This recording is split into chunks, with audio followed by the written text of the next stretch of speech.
મહેસાણા જિલ્લાના ઊંઝા તાલુકાના ભુણાવ ગામના પ્રગતિશીલ ખેડૂત પ્રકાશભાઈ પટેલ આજે ખેતીમાં અન્ય ખેડૂતો માટે પ્રેરણારૂપ બન્યા છે. માત્ર 7 ધોરણ સુધી અભ્યાસ કરનાર ખેડૂત પોતાની અનુભવ અને કોઠાસૂઝના કારણે હાલમાં કપાસમાં અલગ અલગ પ્રકારના પાકોનો આંતરપાક કરીને પોતાની આવકમાં વધારો કરી રહ્યા છે.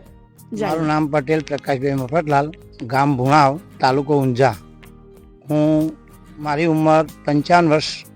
હું ખેતી લગભગ 25 વર્ષથી ખેતી કરું, પણ આ ઓર્ગોનિક ખેતી હું 4-5 વર્ષથી કરું. એમાં કપાસ, વરિયાળી, ચોળી, અંતરપાકમાં ચોળી, પેલી મગ અને અડદ, આ ત્રણનો અંતરપાક, વરિયાળી અંતરપાક કરું.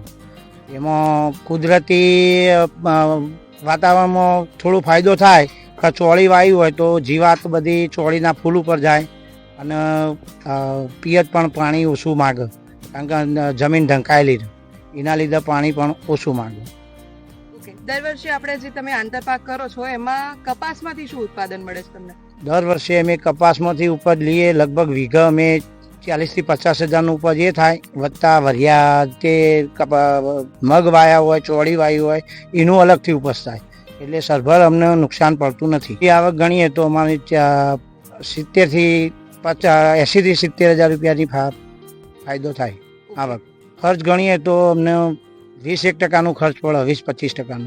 ફાયદામાં એક આપણને આ પાણીનો ફાયદો એક થાય, પછી જીવાત રોગ એ બધોનો ફાયદો થાય, દવાનો સ્પ્રે ઓછો કરવો પડે, એટલે એ રહ્યા મોટા ફાયદા આપણે. ઉપરની ટોચ ડૂંક બેઠવાથી જે પાછળની જે ડૂંકો આવીને ઝીંડવા વધારે લાગે, વત્તા ગ્રોથ ઓછો થઈ જાય, એટલે નીચે ગ્રોથ કરવા મળે તો એનું જે ઝીંડવા રહે એ વધારે પેલા એ બને. અંદાજે વીઘામાંથી 30 મણ એક થાય ઉપજ.